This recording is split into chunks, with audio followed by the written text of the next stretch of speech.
I wanted to particularly highlight the exciting news that will resonate across the electorate of Newtown around the changes to the small bars amendments that got put in place, and I want to acknowledge Kate Fairman, my Greens colleague in the other place, for moving some of those amendments. It was in this chamber recently that I acknowledged the struggle and the tough times that small bars, particularly, some of them under 200 square metres, have been doing with all of the various restrictions, and as they've needed to do, but they have adapted well to that and have shown their resilience, but also their creativity and their commitment and the support they have in the community. So I wanted to particularly acknowledge and speak to a couple of those amendments, one being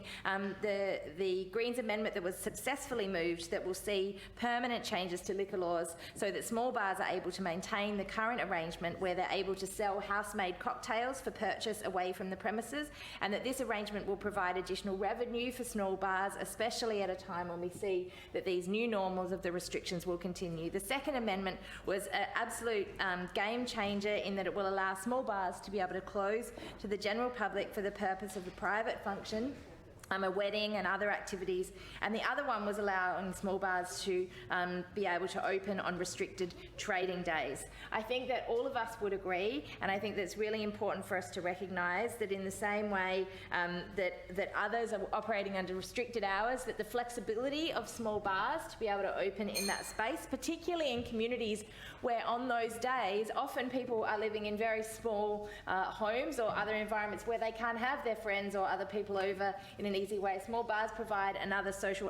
connection and ability for people to do that. Unfortunately, and I would say that it was disappointing to see that these liquor amendments weren't able to deliver what was the final wiping of the books of the King's Cross and CBD lockout laws. And I noticed that the Greens did actually try and put a final end to repeal the 2014 lockout laws, which were still in place in relation to King's Cross, but sadly the government and New South Wales Labor opposition were not supportive of that amendment, and because we wanted to see that with this that we could see a final end to that period of those dark days for King's Cross and the city when it came to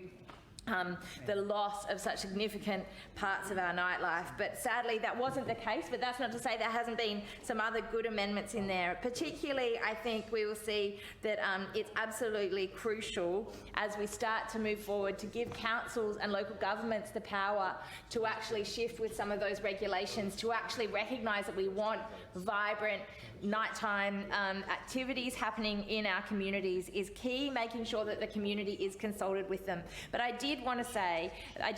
the small bars changes are very, very significant. We have been contacted by many, and I'm not going to name check them because then I'll be calling favourites on the many small bars that have been in touch with our office. But I do want to say that many of the small bars around Surrey Hills and Redfern and Erskineville, around Newtown and Enmore,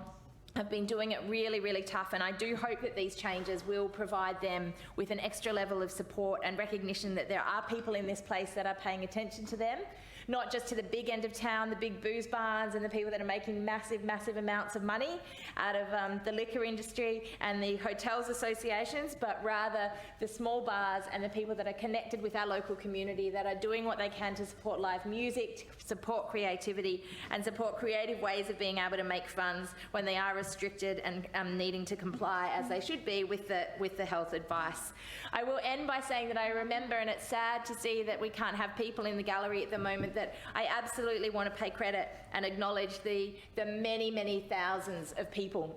tens of thousands of people that came out in support of live music, in support of keeping Sydney open. And I remember standing in this chamber having the very, very big privilege and honour of being able to table a 10,000 strong petition to keep Sydney open and safe. And I want to say a massive credit to all of those people and the movement that they built that meant that the Parliament is now working in the interests of making sure that we can deliver for Sydney's nighttime economy and for our nighttime culture in this state.